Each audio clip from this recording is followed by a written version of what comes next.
Bersama istri kami sampaikan shalom dan salam sejahtera juga bagi sidang jemaat Tuhan yang mengikuti rangkaian ibadah di handphone maupun dari video streaming. Tuhan memberkati. Saudara, kita akan memperhatikan firman Tuhan, dan sebelum saya beralih ke ayat atau berikut yang lain, mana saya ingin kita mengulang sedikit lagi dari pembacaan firman Tuhan minggu yang lalu dari surat Ibrani. Nanti salinan terjemahan bahasa Inggris akan disiapkan. Surat Ibrani pasal yang ke-6 ayat 19. Ya, mari sudah program sudah. Tolong kita kali ini sedikit akan disiapkan. Di bahasa Inggris kalau disiapkan surat Ibrani atau Hebrew, ya, bahasa Batak Hebrew, ya, Hebrew atau Ibrani itu sebenarnya. Surat Ibrani untuk bangsa Israel, pasal yang ke-6 ayat 19. Demikian firman Tuhan. Pengharapan itu adalah saut yang kuat dan aman bagi jiwa kita yang telah dilabuhkan sampai ke belakang tabir. Ya, ke belakang tabir, tidak mengapa-apa. Ayat 20, di mana Yesus telah masuk sebagai perintis bagi kita ketika Ia menurut peraturan Melkisedek menjadi imam besar sampai selama-lamanya. Ya, bahasa Belanda katakan naar de ordening van Melkisedek. Ordening apa? Menurut satu peraturan. Ya, bahasa Inggris tolong dulu. Ayat 19. Which hope we have as an anchor of the soul. Ya, dalam bahasa Belanda, welcome with heaven als een anker. Anker, der ziel. Seringkali anker itu kekuatan. Dalam bangunan-bangunan itu biasanya pakai anker. Ya, kalau anker ya, anker ya. Kalau kita, saya perhatikan juga kalau saudara kita mencetak dia pasang itu apa namanya, kusen ya, kusen. Ya, maka tidak boleh hanya dijepit dengan semen begitu aja. Harus ada anker ya, atas, bawah, mungkin juga ada tegang ya, dan sebagainya. Itu sebagai satu kekuatan penahan. Karena semen dengan kayu tidak bisa bersenyawa. Jadi dia perlu ada besi yang menahan sehingga kusen itu kuat karena ada ankernya itu. Ya, dalam bahasa Belanda katakan anker. Mungkin orang saudara-saudara kita para tukang menggunakan anker bahasa Belanda gitu ya. Karena memang dulu kepala-kepala tukangnya adalah orang-orang Belanda. Ya, dalam bahasa Belanda katakan welcome with heaven als een anker der ziel. Ya, memang anker di sini, anker pada selat Inggrisnya. Oke, terus Both sure and steadfast, and which entered into that within the veil. Ya, jadi kalau bahasa Inggris itu antara V dengan F itu harus ada perbedaan dalam tekanan. Ya, kalau ya tekanan, jangan veil. Veil itu berarti F, ya, tapi veil yang ada berat ya. Karena memang begitu pronunciation tutur kata pengucapannya. Jadi sana dikatakan bahwa pengharapan itu bagaikan jangkar yang kuat sekali, dan timbulnya pengharapan ini karena ya kita tahu dia akan datang kembali. Suatu waktu mungkin kita berpisah dari anak kita karena menempuh pendidikan yang lebih tinggi atau merantau dan sebagainya, dan suatu waktu kita rindu untuk bertemu, maka timbullah satu pengharapan. Kenapa pengharapan? Karena belum kelihatan. Dan pengharapan itu muncul karena kita sering berkomunikasi. Ya, kalau sudah meninggal, apa mau diharapkan? Ya, tapi karena kita sering berkomunikasi, ada balasan, ada respon dari yang kita rindukan untuk kita bertemu, maka timbullah suatu pengharapan. Ya, begitulah kalau kita sering berkomunikasi dengan Tuhan, walaupun kita belum melihat. Saya kalau sudah lihat, firman Tuhan mengatakan, kalau sudah lihat, ya apalagi sebut pengharapan, orang sudah kelihatan kok. Ya, kita muncul satu pengharapan ingin bertemu dengan Tuhan, karena memang kita berkomunikasi dengan Tuhan dengan begitu baik dan lancar. Baik melalui pembacaan firman, melalui ibadah-ibadah, kita yakin Tuhan itu ada. Kita yakin Tuhan itu hidup. Karena dia hidup, dia bisa berbicara. Mungkin kita mengatakan ini Alkitab huruf mati. Ya benar. Bahkan ada sebagian orang mengatakan bahwa Alkitab ini sudah ketinggalan zaman. Silakan. Tapi bagi saya tidak. Alkitab ini up to date. Ya, semua dalam alam semesta ini, itu semua sudah diprogram, sudah tercatat dalam Alkitab ini. Ya, kalau apapun terjadi itu penggenapan demi penggenapan dari apa yang sudah firman Tuhan katakan ribuan tahun mungkin. Berapa ribu tahun firman sudah mengatakan, biar itu sekian ribu, tapi firman Allah tidak pernah berubah. Ya, jadi apa buktinya bahwa Tuhan itu hidup? Apa buktinya bahwa Tuhan itu berbicara kepada kita? Banyak hal-hal yang tersembunyi di dalam batin hati kita. Itu tertampak, itu kelihatan, itu terungkap tanpa kita belum mengatakannya. Itu sudah terungkap. Berarti Tuhan itu memang ada di tengah-tengah kita. Itulah membuat kita ingin berjumpa dengan Tuhan. Ya, ada satu pengharapan ingin bertemu, saudara, dan kita tidak menaruh iman kita kepada yang kelihatan ini. Sebab Bible mengatakan bahwa yang kelihatan itu akan segera berlalu. Tapi yang tidak kelihatan, yang kekal, yang teguh, yang tidak tergoncangkan, itu akan nyata. Itu yang kita harapkan. Saudara, minggu lalu saya sudah jelaskan bahwa ayat ini berhubungan erat dengan kejadian-kejadian di atas, di saat Abraham itu mempersembahkan anaknya. Abraham yakin kalau itu Tuhan yang perintahkan. Abraham yakin kalaupun mati Ishak ini, Allah berkuasa membangkitkannya. Abraham walaupun sudah diberkati, tidak menaruh harapnya kepada yang kelihatan. Dia tetap kepada si pemberi berkat itu. Saudara, sehingga dia tidak takut apapun perintah firman Allah di kemudian hari bagi dirinya. Kalau kita tidak menaruh harap kepada hal-hal yang jasmani, kita pun tidak khawatir jika firman itu memerintahkan kita untuk berbuat ini dan itu. Sebab di balik semua yang firman perintahkan, itu adalah untuk kebaikan kita, bahkan untuk kebaikan kita yang akan datang. Saudaraku, surat Ibrani ini ditulis oleh seorang rasul yang Tuhan pakai luar biasa. Namanya adalah Rasul Paulus. Di dalam para teolog, tidak semuanya sepakat bahwa Ibrani penulisan adalah Rasul Paulus. Namun saya dididik oleh guru saya, dan itu juga bukan membela begitu saja. Saya juga menyelidiki dan membaca kitab bahwa benar ini adalah Rasul Paulus yang menulis. Saudaraku, dan ini di dalam ayat 20, di mana Yesus telah masuk sebagai perintis bagi kita, ketika dia menurut peraturan Melkisedek menjadi imam besar sampai selama dalam tabernakel, dalam rumah Allah, skema. Maka kita tahu imam besar itu kalau dia masuk dalam rumah Allah, dia akan menembus tirai dan sampai ke ruang Maha Kudus. Atau secara eksplisit itu apa saya juga tidak mengerti. Secara garis besar seperti ruang Maha Kudus ini adalah tingkat yang ketiga. Halaman, ruang kudus dan ruang Maha Kudus. Dan memang hanya imam besar yang boleh masuk ke sana. Jadi kalau siapa yang bisa menulis hal-hal yang ada di dalam ruangan Maha Kudus kalau dia sendiri belum pernah masuk ke dalamnya? Rasul Paulus adalah salah satu rasul yang pernah masuk sampai ke tingkat 3 kerajaan surga.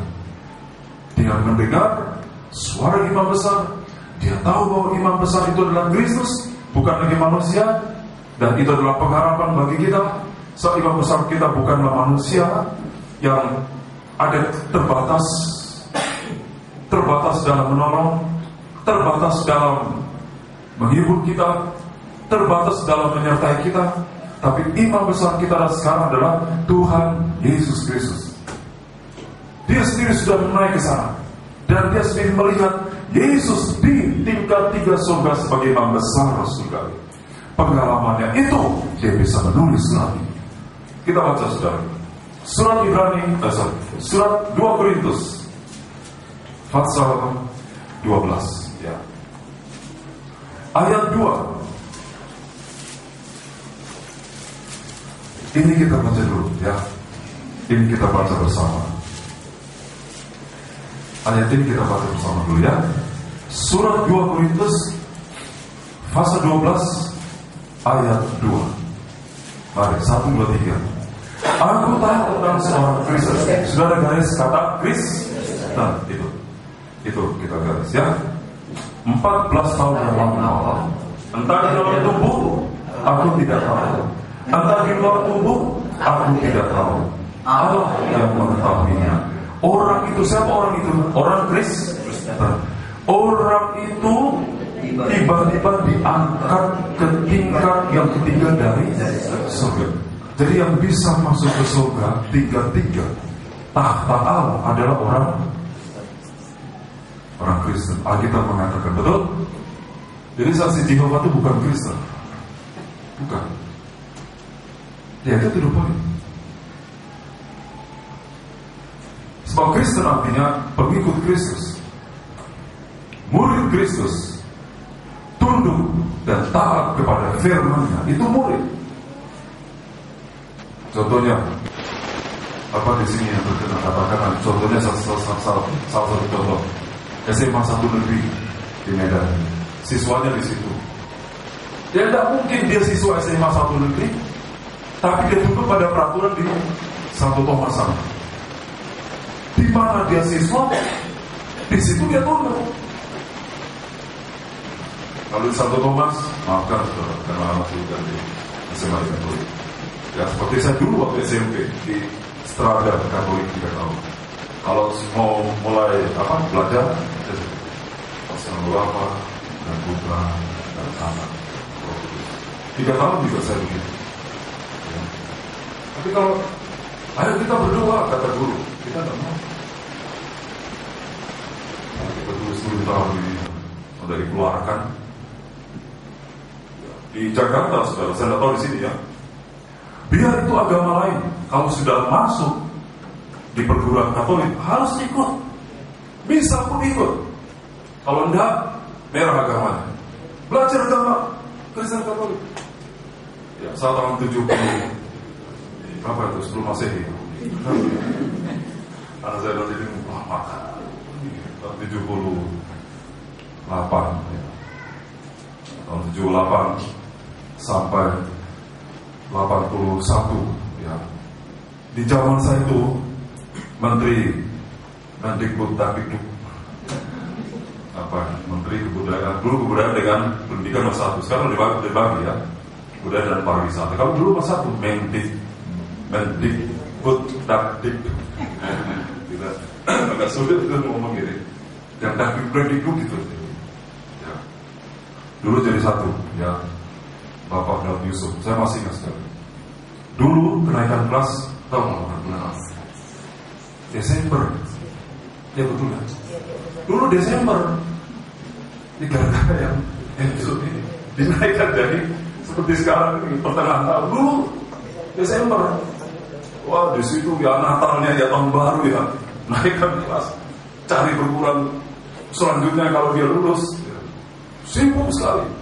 Ya ini sejak programnya Bapak Daud Yusuf itu Robert tambah setengah tahun. Jadi kami kelas 1,5 tahun. Nanti udah itu ya normal lagi 1 tahun. Kalau saya ingat tahun 78 itu, sudah beralih ke perguruan ke jenjang lebih tinggi ya masih di situ. Ya, tapi karena ditambah setengah tahun, maka semuanya dinaikkan. Kasihan udah tambah setengah tahun udah naik lagi. Ya, dulu saudara zaman saya SD bisa naik kelas saja udah luar biasa. Zaman itu. Sekarang otomatis. Dulu sulitnya minta ampun. Ya, masa-masa saya masih evaluasi belajar tahap akhir nasional gitu ya. Nah, ini jadi Kristen itu adalah pengikut Kristus. Kalau firman perintahkan mengajar kita, Yesus adalah anak Allah, ikut. Itu firman. Itu orang Kristen yang sejati. Kalau mau diangkat ke tingkat-tiga surga, jadi surga berapa tingkatnya? 3 ya, bukan 7 ya. 7 udah kecemplung dia. Ya, mungkin yang lain-lain ya sampai 7 ya terserah mau 100 mau apa tuh. Tapi kita baca dari Alkitab kita. Amin. Surga itu 3 halaman, ruang kudus dan ruang maha kudus. Jadi Tuhan tidak taruh di halaman, tapi di tingkat 3. Mengapa?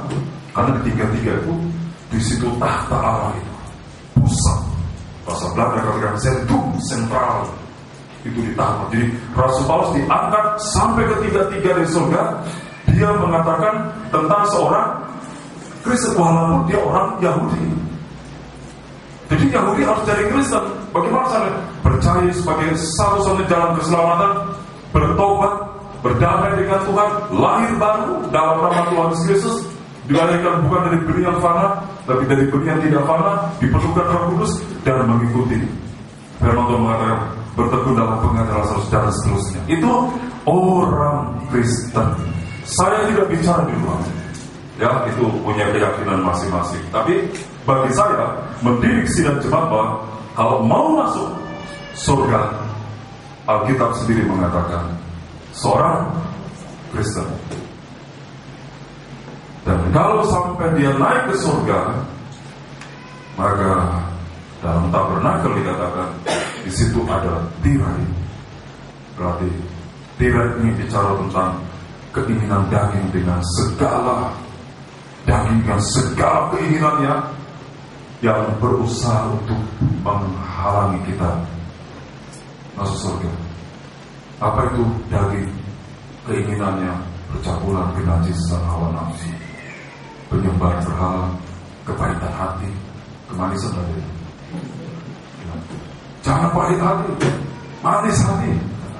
Manis mata ada itu di sana pelatihan. Saya dulu pertama kali manis mata.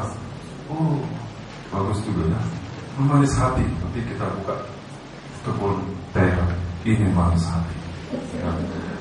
Pendetanya juga manis ya.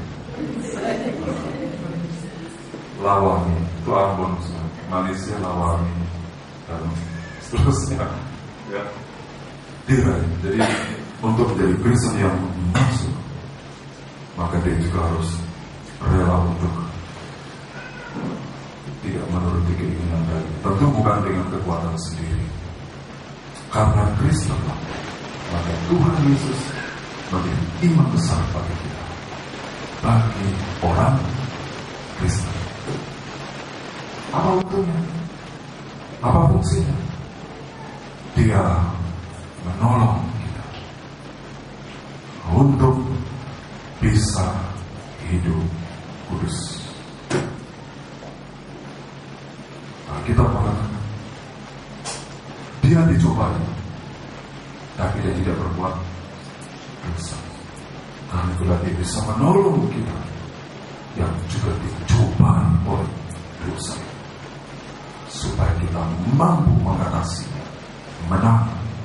Kalau tidak, maka Kristen di luar Kristen itu semua berjuang dengan kemampuannya sendiri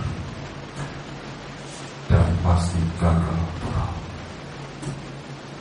Pasti gagal total. Ya. Jadi saksi Yehova tidak masuk. Tidak masuk karena saksi Yehova bukan Kristen, malah menolak Yesus. Formalin juga bukan Kristen. Formalin. Kristen itu Tuhannya siapa? Yesus. Kristus itu Tuhannya. Saksi Yehova Tuhannya siapa? Yehova, bukan Kristus. Sementara nanti saya akan tunjukkan setelah Ibrani, nanti kita akan belajar ayat yang baru lagi. Jadi kita akan lihat. Paling siapa Tuhan yang mulai jadi Nabolon. Jadi itu bukan Kristen. Hanya pemerintah kita mengakui berapa agama? 6 sekarang ya. Tambah dengan ya, Konghucu, ya, Islam, Buddha, Hindu, Kristen Protestan, Kristen Katolik, dan Konghucu. Jadi saksi Jehova di mana? Nebek, atau Nebek. Ya, bangku tempel, numpang KTP. Coba cek itu. Tapi kalau ngototnya luar biasa, aku tidak percaya ini sebagai Tuhan. Jangan mau sebut itu di Kristen agama. Kalau nggak deportasi Tuhan Rahman. Ya, negara sendiri waktu. Ada lagi, saudara, Mormon di Amerika, luar biasa. Mormon, saya lupa sampai punya Alkitab sendiri, punya penjelasan sendiri, dan itu bisa di backup dengan uang yang besar sekali. Saya pegang Alkitab ini. Orang Kristen yang masuk surga. Ini Rasul Paulus orang Yahudi, agama Yudais, tapi dia tidak bilang aku tahu tentang seorang Yudais. Tidak. Dia tulis. Coba tolong bahasa Inggris, Ibu Laura. Jangan bahasa Inggris lain. Ya. Jadi kalau sama ya berarti benar, saudara ya. Kristen. 2 Korintus pasal 12. Ya, saudara. Oke. Ya. I knew a man in Christ about 14 years ago. Whether in the body, I cannot tell, or whether out of the body, I cannot tell. God knows. Such an one caught up to the third heaven. Ya, dalam saya lihat dulu, saudara, dalam bahasa Belanda juga demikian. Ik ben bahasa itu. Saudara tidak tahu itu, tidak apa-apa. Ik ben, and man in Christus. Aku tahu seorang laki-laki, tapi bukan laki-laki dia yang masuk surga, tapi dikatakan orang Kristen. Dan Rasul Paulus diangkat ketiga-tiga, dan ia mendengar suara yang luar biasa. Itulah suara imam besar, dan di sana ayat yang ke-7, ayat 7. Ya, 2 Korintus pasal 12 ayat 7. Nanti kita lihat apa benar. Dan supaya aku jangan meninggikan diri karena pernyataan-pernyataan yang luar biasa itu, maka aku diberi suatu duri di dalam dagingku, yaitu seorang utusan iblis yang memecoh aku supaya aku jangan meninggikan diri. Ya, maaf saudara, saya tahu kepada adik saya. Boleh Pak sambungkan. Ya, jadi saudara, ternyata yang diangkat ketika ini adalah Rasul Paulus. Dia mengatakan supaya aku jangan meninggikan diri. Maka aku karena pernyataan luar biasa itu, aku diberi suatu duri, dan duri ini membuat Rasul Paulus tidak bebas bergerak. Orang boleh katakan dia hebat, orang boleh katakan khotbahnya luar biasa, orang boleh dia katakan kuasa yang menyertai luar biasa, tapi di dalam kesendirian dengan Tuhan, dia tahu bahwa ada kelemahan dalam tubuhnya. Dari situ dia bisa tahu bahwa kalau bukan Tuhan, aku gagal. Aku gagal sesuatu. Aku bisa berkhotbah tentang surga, tapi aku tidak bisa masuk. Karena itulah di dalam ayat 10. Karena itu aku senang dan rela di dalam kelemahan, di dalam siksaan, di dalam kesukaran, di dalam penganiayaan dan kesesakan oleh karena Kristus. Sebab jika aku lemah, aku iman, ada duri, maka aku kuat. Kuat. Jadi dalam dia tahu kelemahannya, inilah membuat dia tetap rendah hati. Jadi dia sudah minta 3 kali, cabut Tuhan, tidak. Jadi sepertinya duri ini menjadi satu rem yang padat sekali, yang membuat Rasul Paulus tidak hilang kendali. Karena siapa yang tahan dipuji juga? Siapa juga yang tahan dipuji? Tidak ada tahan. Manusia tidak tahan dipuji dan manusia tidak tahan dipuji. Kata perlu ada imam besar surga kita. Saudara mungkin bisa berkata, oh itu bagus ya, di dalam kesendirian hanya saya yang tahu bahwa saya pun ada kelemahan.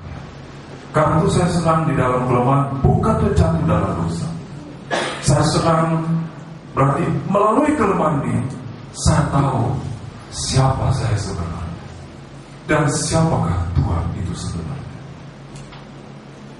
Ternyata Tuhan itu memang luar biasa. Tuhanlah yang Maha Besar.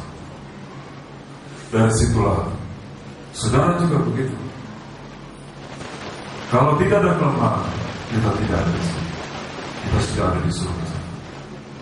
Tapi Tuhan benar-benar mengasihi. Orang yang berbahagia adalah orang yang dapat mengenal kelemahan dirinya sendiri. Supaya apa? Supaya dengan itu, satu, dia tidak berani menghakimi orang lain. Dan yang kedua, dengan dia tahu kelemahan dia akan melangkah dengan hati-hati. Dia akan menguasai diri. Kalau ada orang berbuat salah, kalau ada orang berbuat dosa, dia tidak akan cepat-cepat menghakimi. Dan dia juga tahu dia ada kekurangan, sehingga dia berhati-hati dalam mengeluarkan kata-kata. Itu membuat kehidupan ini dapat menguasai dirinya sendiri. Kita bangsa, ya, kita baca saudara. Kita bangsa.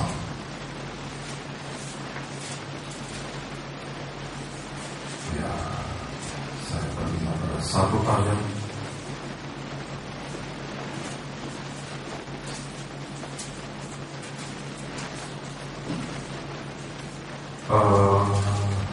Pada ya, pasal 16 ini kita baca. Ya, ada beberapa saat Bapak Romas terus kita mau baca, tapi ada satu tertentu kita mau baca sama-sama. Ya. Amsal pasal 16 ayat 32. Mari kita baca. Orang yang sabar melebihi seorang pahlawan. Orang yang menguasai dirinya melebihi orang yang merebut kota. Apa artinya merebut kota? Menang. Orang yang menguasai diri. Kita bukan setuju dengan orang yang berbuat salah, tapi kita juga berhati-hati di dalam mengeluarkan. Orang lain bisa jatuh, kita juga bisa jatuh. Kalau kita tidak, ada Tuhan yang menghakimi.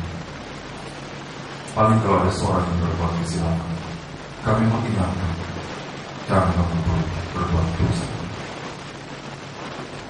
Kami tidak berani mengintimidasi, kecuali sudah fatal.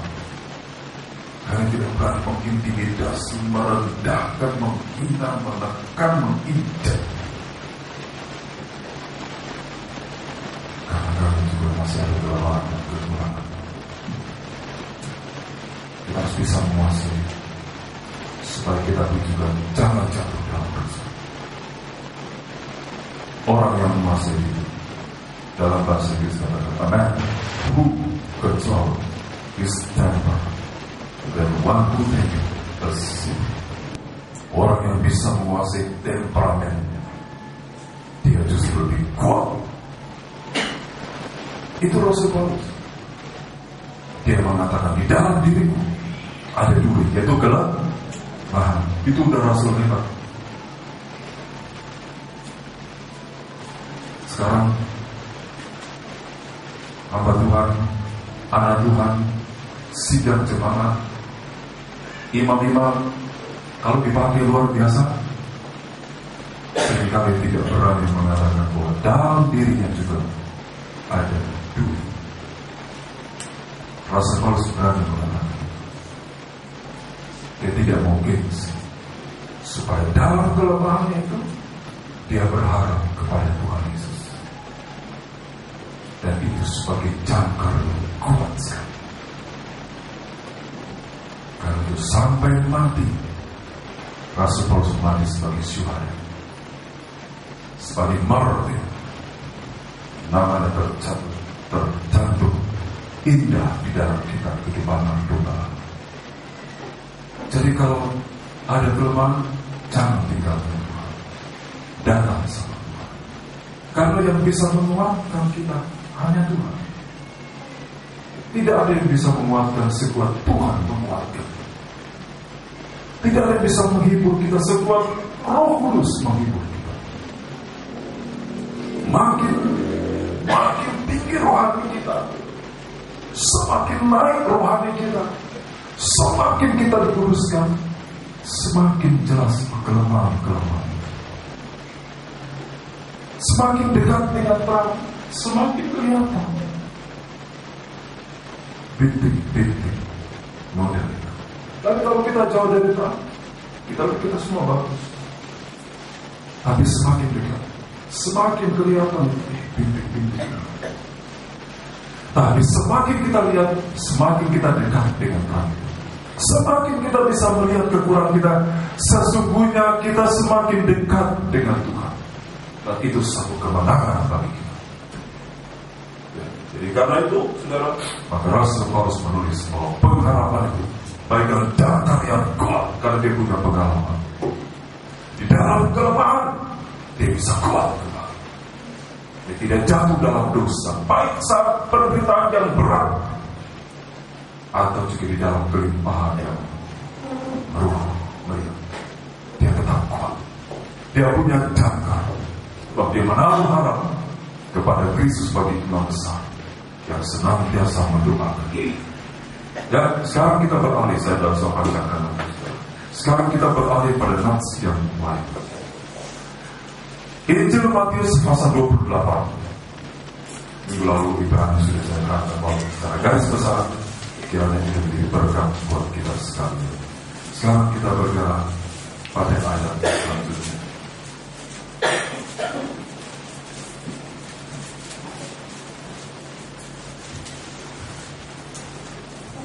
Untuk ayat pertama ini kita baca bersama. Yang seperti bahasa Inggris bisa disiapkan. Injil Matius pasal 28 ayat 19. Ini ayat 18. Inilah berikutnya ya. Yesus mendekati mereka dan berkata, "Kepadaku telah diberikan segala kuasa di surga dan di bumi." Itulah berikutnya. Itu nanti minggu depan kita masih belajar dari sini. Kepadaku, kepada Yesus yang sudah mati dan bangkit, yang akan naik ke surga, Tuhan berbicara kepadamu, segala kuasa di surga dan di bumi itu sudah diberikan kepadamu. Ya, karena itu dalam tanda di sini sudah dalam Kisah Rasul pasal yang pertama, Tuhan mengutus rasul-rasul. Kisah Rasul pasal pertama, nanti cepat kita kembali ke Injil Matius.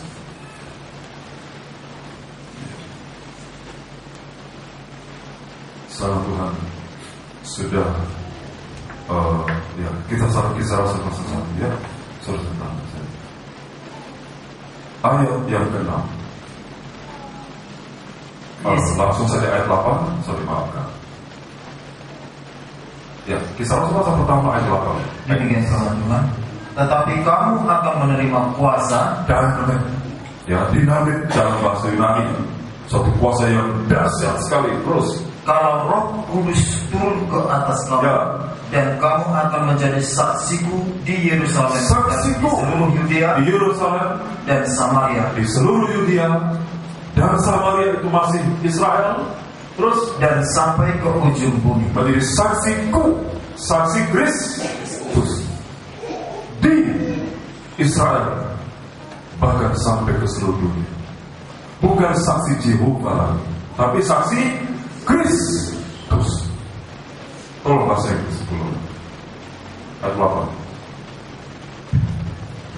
But ye shall receive power after that the Holy Ghost is come upon you.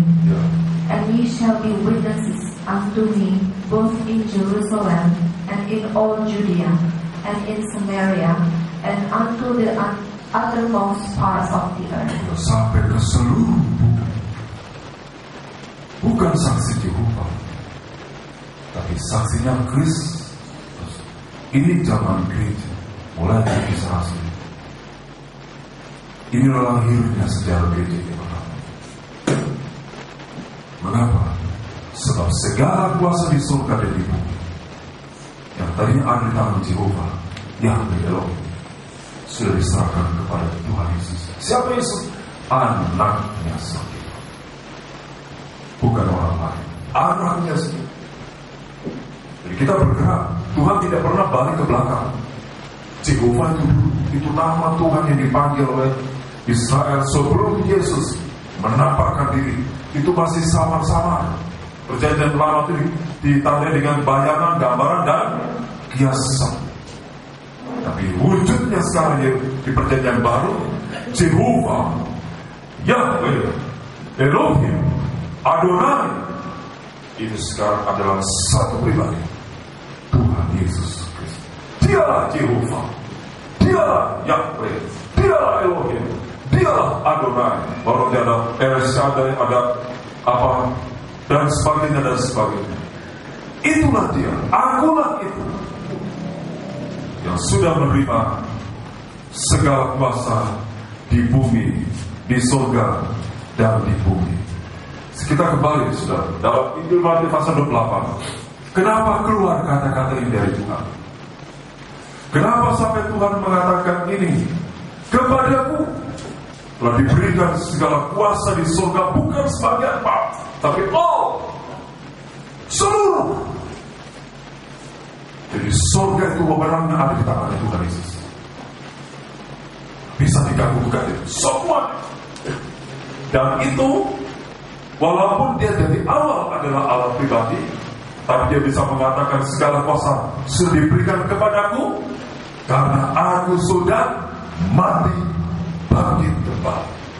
Kematian yang menghancurkan neraka kuasa maut iblis, kebangkitannya untuk membenarkan kita. Itu kuasa kebangkitan. Mengapa sampai Tuhan mengatakan demikian? Kita baca sudah ayat yang ke-16. Tolong Pak. Injil Matius pasal 28 ayat 16. Akan dibaca. Ya.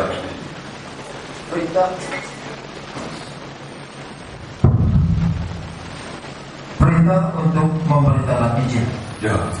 Dan ke-11 murid itu berangkat ke Galilea, ke bukit yang telah ditunjukkan Yesus kepada mereka. Ketika mereka melihat ketika melihat dia, mereka menyembahnya. Tetapi beberapa orang ragu-ragu. Ada yang ragu-ragu, ada yang bimbang, ada yang cemas, ada yang khawatir. Kepada mereka Tuhan mengatakan, kepadaku telah diserahkan kuasa di surga dan di bumi. Mengapa mereka ragu? Karena mereka tidak menyembah. Betul ayat tadi. Jujur saja, seringkali kita ragu itu karena kita kurang semangat, kita kurang berdoa, kita kurang yakin. Karena kita yakin maka kita berdoa, maka Tuhan akan lenyapkan segala keraguan-raguan. Ini tidak tanggung, bukan orang.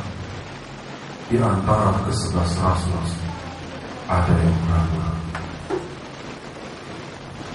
Siapa yang sebarkan ini? Iblis. Ragu-ragu ini bisa menyelinap bisa menyelinap dalam hati siapapun. Siapa kata hari ini ada harapan,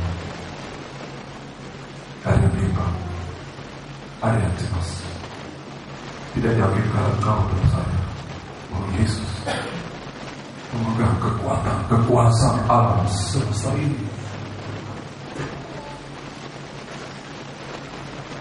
Saudara, supaya kuasa ini nyata, ini Tuhan tidak pernah basa-basi.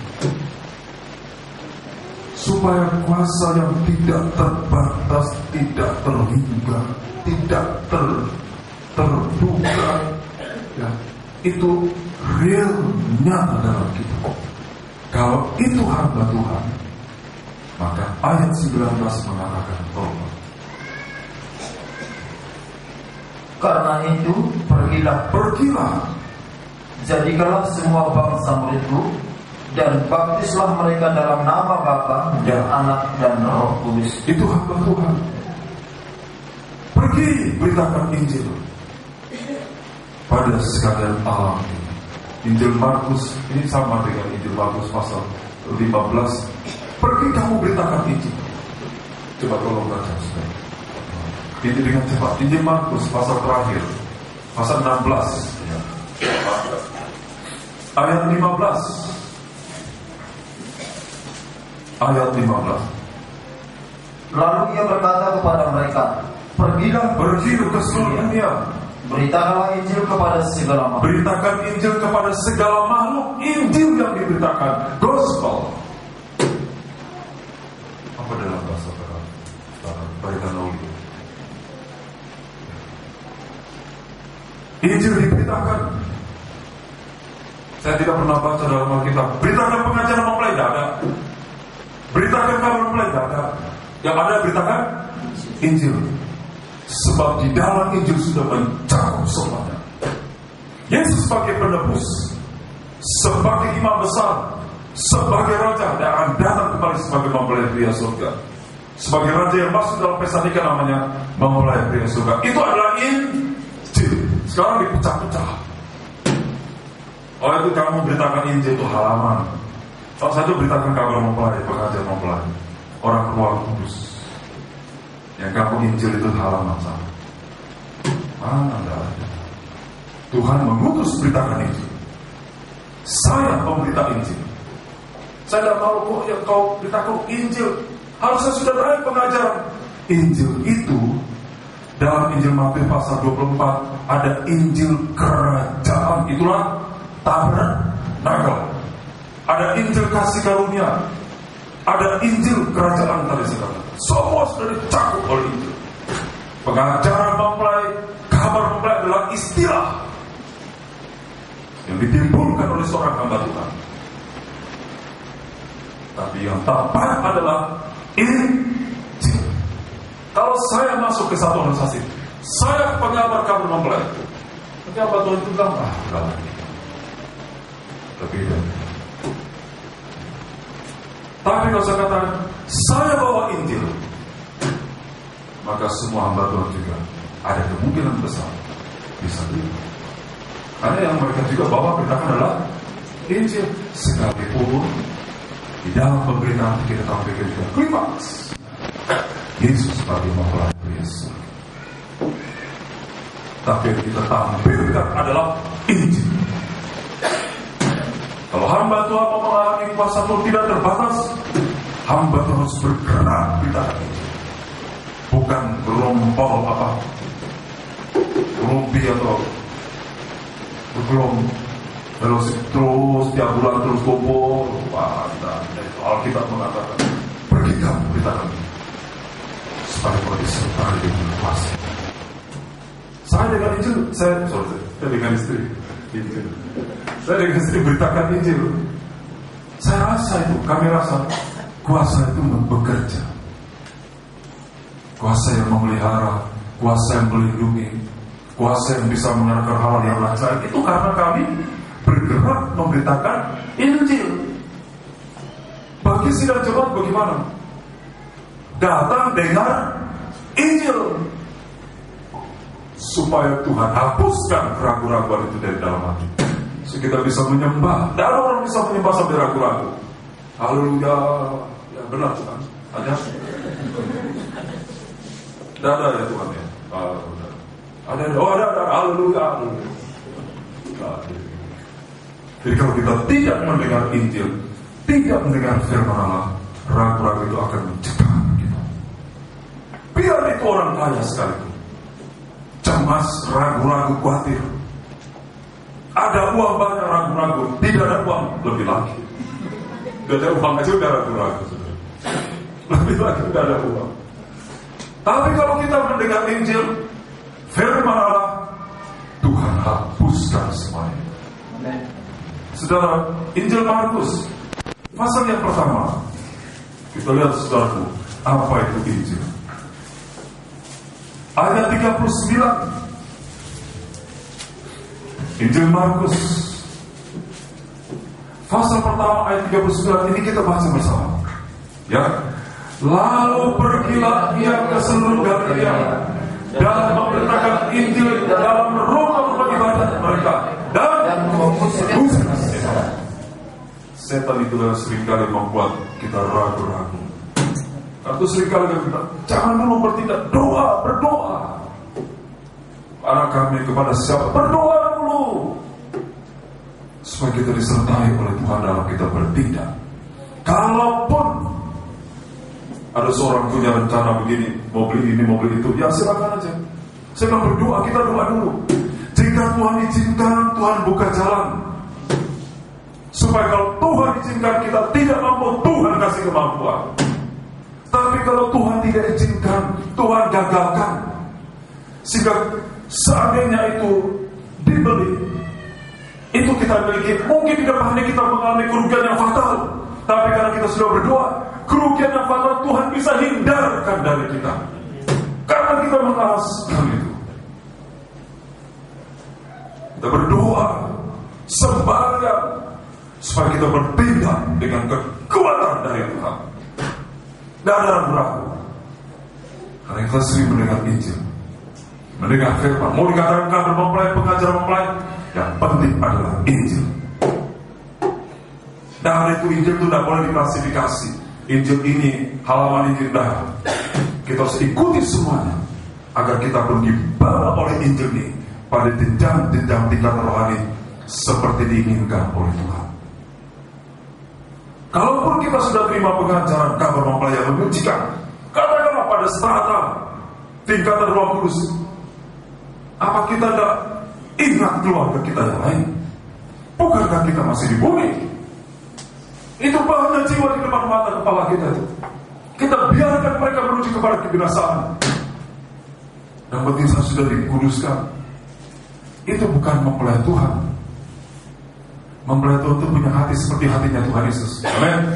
Aku tidak ingin seorang pun binasa. Itu hatinya Tuhan, itu hatinya kita. Kita ingin beritakan, ingin bersaksi. Namun di saat kita bersaksi, pastikan diri kita saudaraku, tidak ada ragu-ragu lagi. Kita sudah sembahyang lebih dulu, bukan kepada yang lain, tapi kepada Tuhan Yesus yang memiliki segala kuasa. Kalau sudah begini, sudah tidak usah takut. Mau mati pun mati. Kalau Tuhan izinkan, kalau tidak ada mati sudah. Kecuali bunuh diri itu mati. Kalau Tuhan tidak izinkan, tidak. Ada seorang pendeta seperti saya katakan, dia bermain-main dengan ular kobra. Tok, ya ular dimain-mainkan. Itu di India sana yang memang begitu. Ya, ularnya keluar. Sebab pakai listrik. Ya. Banyak orang tuh ingin menggali kuasa di tempat lain. Saya melihat ada satu berita. Ini pawang, ya, pawang buaya.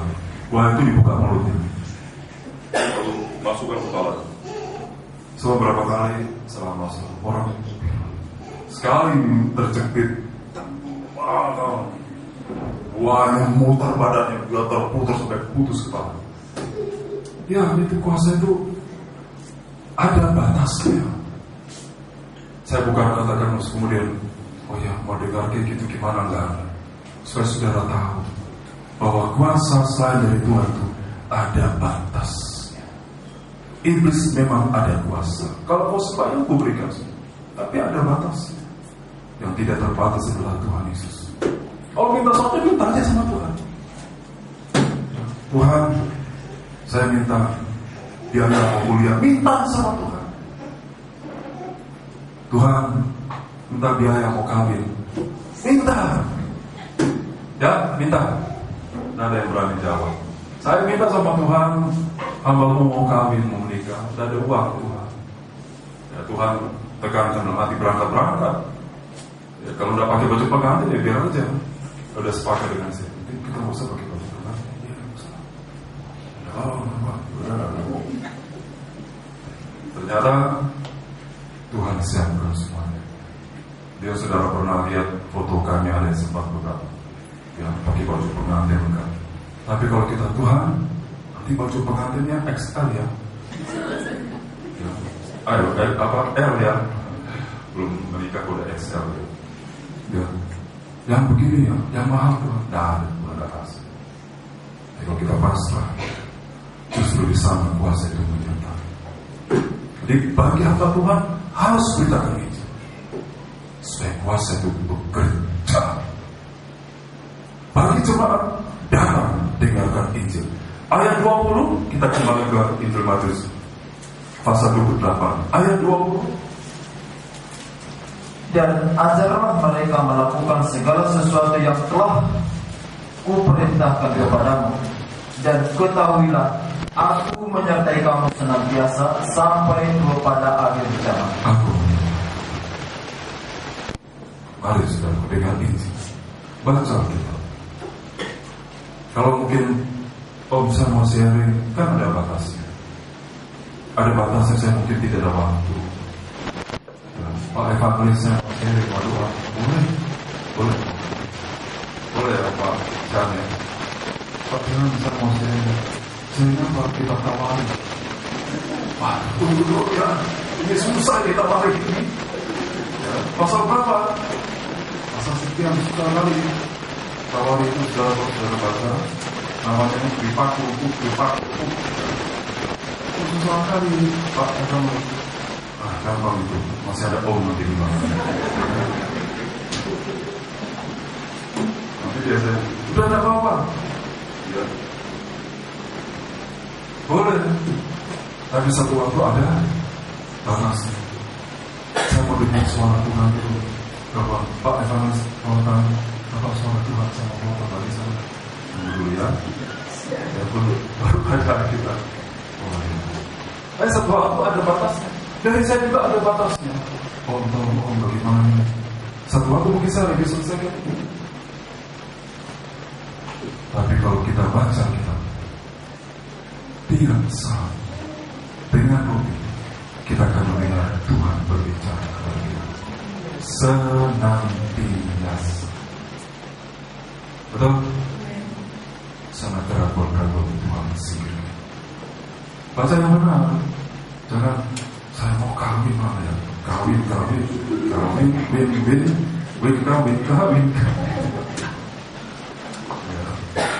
ya? Wah, ini dapat apa ini? Orang carinya di kampus, ya ada di kampus. Baca kita, saya udah kasih jadwal. Saya juga butuh sudah. Banyak hamba Tuhan, saya mau fellowship. Di sana saya terbangun. Ya boleh saja. Tapi ada waktu nanti senior itu Tuhan panggil. Cari lagi. Siapa lagi ya? Oh sana hebat itu. Dipakai Tuhan luar biasa. Pergi semua ke sana. Ya, oh kapan fellowshipnya mengadakan? Oh nanti bulan 3. Oh ya, bulan 1 udah siap-siap. Ya, nanti datang. Dengar. Wah luar biasa, pulang lagi. Kapan lagi? Bukan bikinnya om. Nanti bulan depan datang lagi. Nanti kapan lagi? Kalau kamu berani udah datang sekali aja jadi jemaat gitu. Tapi kalau hamba itu dia baca kita, dia berfellowship dengan Tuhan Yesus. dia akan selalu dikuatkan. Tuhan mengatakan, Aku yang menyertai kamu dan saya. Amin. Bukan pendeta ini, pendeta itu, pendeta senior. Tidak. Tuhan mengatakan aku. Tuhan tidak katakan Rasul Paulus akan menyertai kamu. Tidak. Rasul Paulus hebat, tapi ada batasnya, udah mati dia. Tapi yang hidup sampai selama-lamanya adalah Tuhan Yesus. Kami baca tiap hari Alkitab. Saya baru dengar satu berita. Ada seorang hamba Tuhan. Kalau saya ukur dari pengalaman dia sudah di atas saya. Mereka suami istri baca Alkitab. Mereka tumpah air. Hamba Tuhan sudah diberkati luar biasa. Tapi Alkitab tetap menjadi kekasih jiwa. Ada manusia di tengah firman. Saudara, pendeta Permisal mengatakan, hati-hati, jangan sampai Alkitab ini seperti anak ini tidak diperhatikan. Saya kalau tunggu di waiting room, saudara servis di dalam dashboard saya ada Alkitab.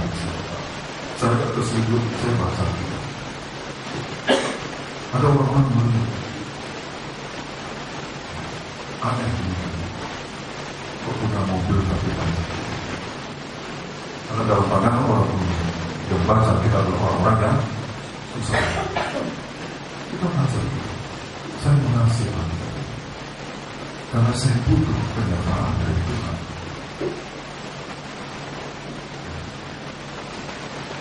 Kami tahu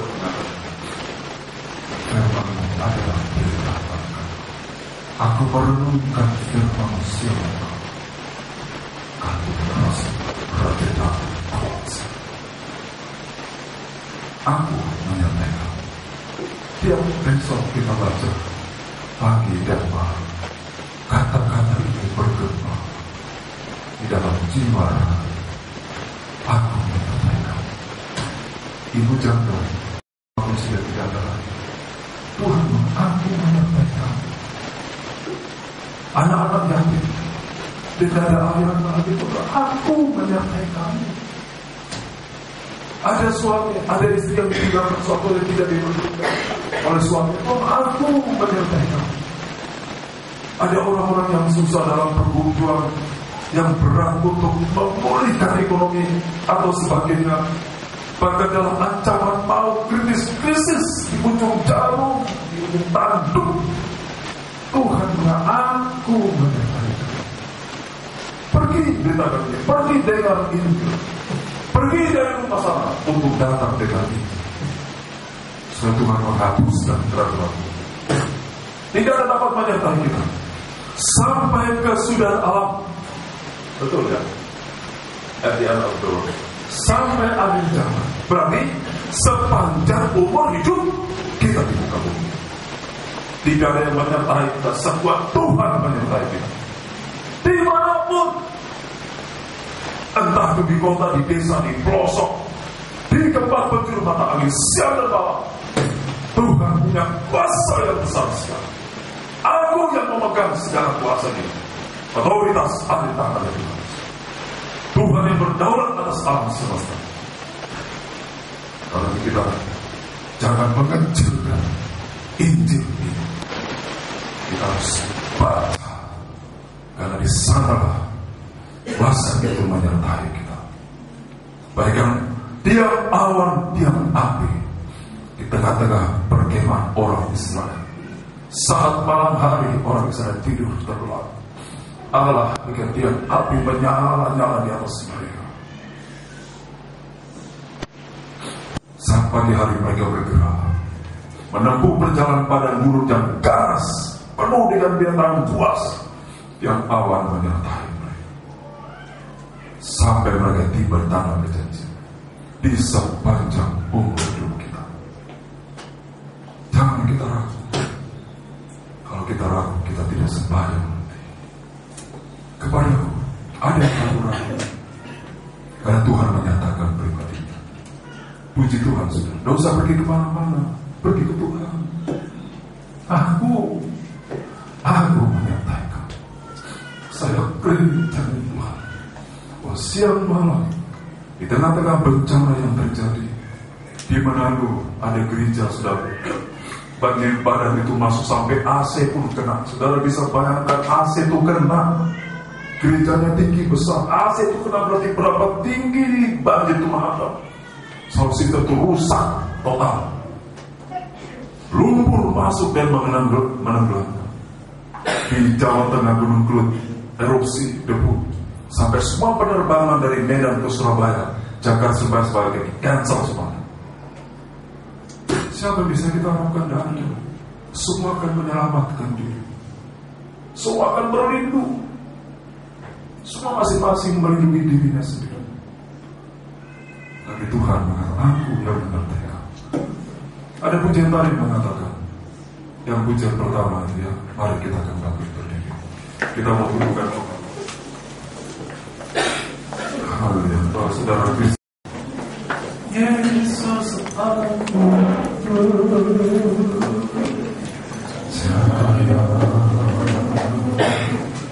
Yesus aku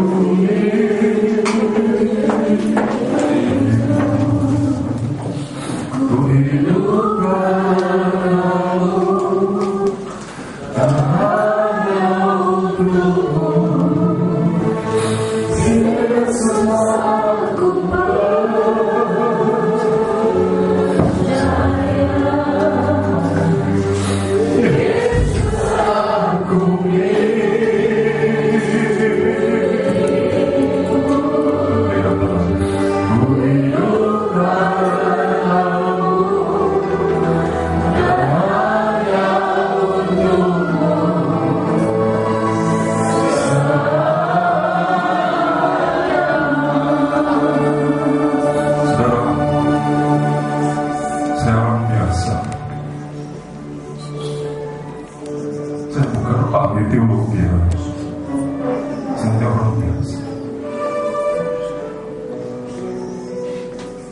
kalau saya dengan istri bisa bertahan sampai hari ini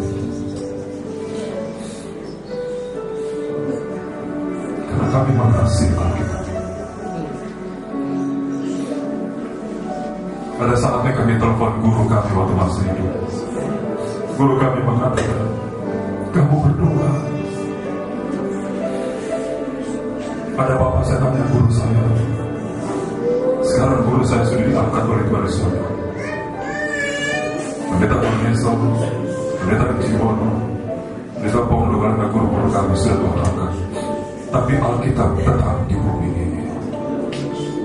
Roh Kudus tetap ada di bumi. Saya baca Alkitab tidak tahu berapa kali. Karena tiap kali saya baca Alkitab, Tuhan mengatakan, aku menyertai kamu.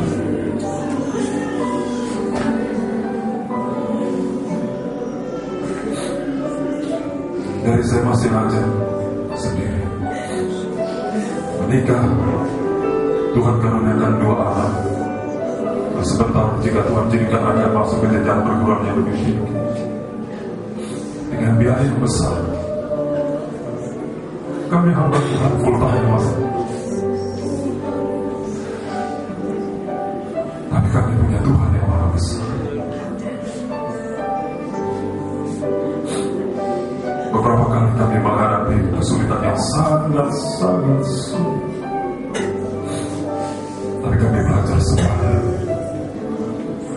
Kami bukan tidak pernah gagal dalam arti kata beberapa tahun yang lalu seringkali kami minta bantuan dari orang.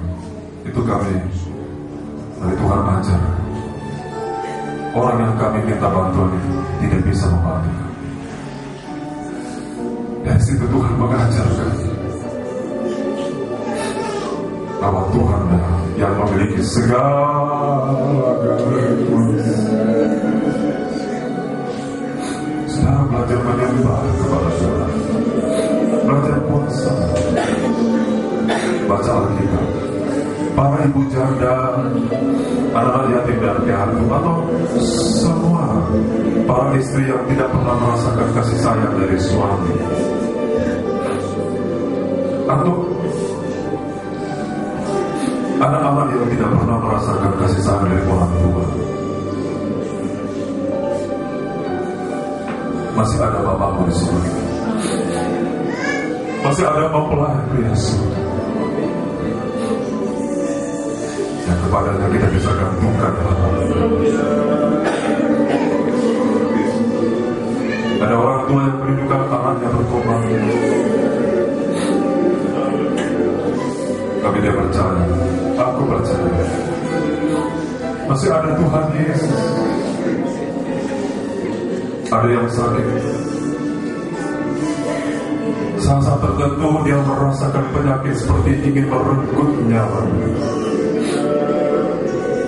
tapi Tuhan mengatakan, aku menyerahkan. Karena itu baca anak-anak gadis, anak-anak muda remaja, dunia ini dunia yang cemerlang. Serahkan hidupmu kepada Tuhan Yesus, agar Tuhan melindungi tubuh jiwamu. Kehidupan muda remaja yang sudah bertunangan dalam sekarang, kalau ada salah langkah, kita mau memperbaikinya. Yesus aku.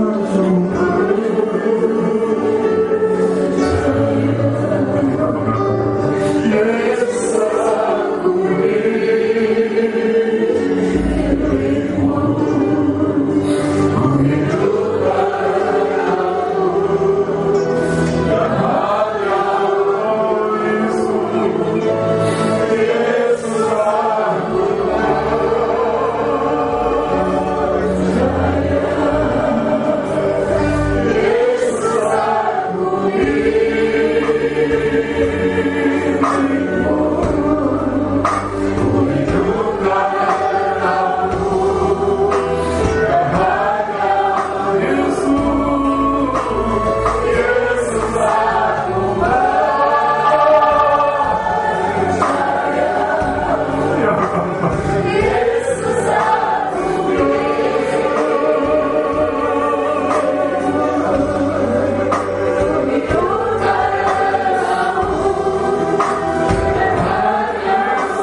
kami pulang dengan tangan.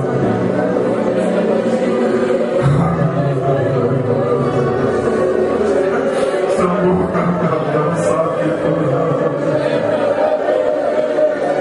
Pulihkan kami.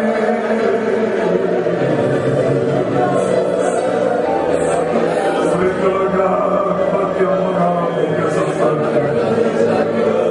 Bukakan jalan.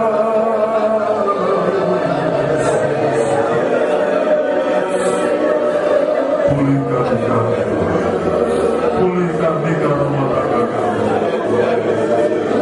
Tuhan juga berkuasa memulihkan ekonomi kami, terutama mezbah yang pernah lumpuh untuk kami bisa menyembah. Haleluya. Terima kasih dalam nama Tuhan Yesus Kristus. Kami alaskan doa penyembahan kami kepada Allah Bapa di surga. Dan kami berkorban untuk pekerjaan-Mu, Tuhan. Dalam nama Yesus. Terima kasih Roh Kudus. Terima kasih Tuhan Yesus. Goreskan firman dalam hati kami. Terima kasih. Dalam nama Tuhan kami berdoa. Syukur pada Allah Bapa surga. Ampuni jika kami sering ragu-ragu, jika kami sering bimbang, khawatir dan sebagainya. Tuhan melenyapkan semua. Dalam nama Tuhan Haleluya. Amin. Silakan duduk saudara. Kita akan angkat satu pujian. Kerahkanlah kekuatan-Mu ya Allah. Lalu duduk itu.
kaum muda tempat ini.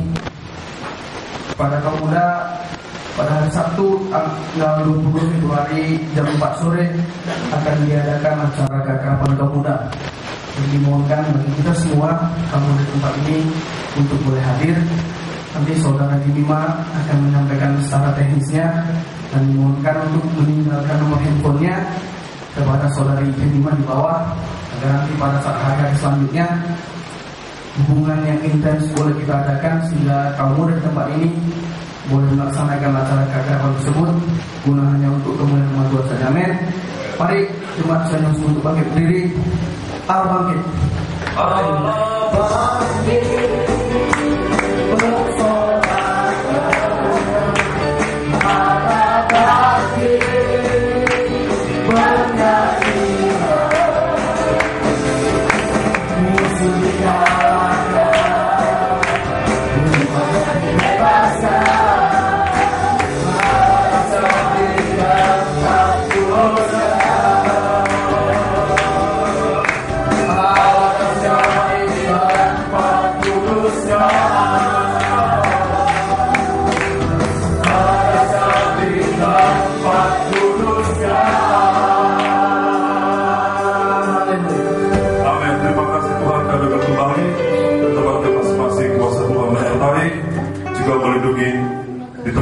Jalan-jalan kami lalui, tangan Tuhan mempertimbangkan dengan selamat. Demikian juga Tuhan memberkati saudara jemaat Tuhan mendengar firman, menggerakkan kepada dari handphone dari video streaming, baik saudara Titin Srega di Bali, mungkin ada yang lain. Demikian juga Bapak Panas John Sinaga, Bapak keluarga Gultom, dan Tuhan memberkati sekolah minggu di Pospe di Pakan. Tuhan memberkati Omaga Siska dan pengurang Roh Kudus dan Tuhan jamaah anak-anak. Demikian Tuhan memberkati Bapak Harian Jaringan, Bapak Koba Patrick Jiton Aritonang Ibu Lima. Tuhan sembuhkan dan pulihkan dengan sempurna dalam nama Tuhan Yesus. Kembali bisa melayani Tuhan. Ibu Neti juga Ibu Mina Damerut, Ibu Si dan Ibu Agi, Ibu Susan, Ibu Aceh, Natalia dan Albert. Demikian juga permohonan doa dari Florida yang balik dari kebun karena orang tuanya sedang sakit. Tuhan memberkati hamba Bunda Ferdinand dan pos PED di Pekanbaru, Bapak Agustinus Purba. Tuhan memberkati semuanya. Terima kasih Tuhan. Berkati Paulus sudah menyerukan firman-Mu. Berkatilah transfer pekerjaan saat studi dari seluruh sidang jemaat Tuhan. Berkati korban-korban kami kumpulkan untuk jika Tuhan jika ada kerinduan dalam hati kami, seluruh sidang jemaat Tuhan untuk membangun satu rumah Tuhan dengan memberi tanah dan membangun rumah-Mu Tuhan. Itu rencana kami. Jika Tuhan berkati, Tuhan berkemuliaan mengadakannya. Dalam nama Tuhan Yesus, itu yang bisa kami berbuat. Lebihnya adalah Tuhan yang berkarya selanjutnya. Tuhan berkati bangsa negara kota di mana kami tinggal. Kami dan kamu Tuhan dan sejahtera. Demikian juga lindungi anak hamba-Mu Tuhan dan kembali kesehatan setelah tadi itu tes dari salah satu tukang tinggi. Tuhan memberkati, lindungi dengan selamat, dan juga berkati besok ibadah mereka dan perjamuan kudus Roh Kudus mendahului segala rencana kami ke depan. Hanya mengatakan juga di Tuhan. Terima kasih Tuhan. Akhirnya kasih kepulauan dengan berkat dari Allah Bapa.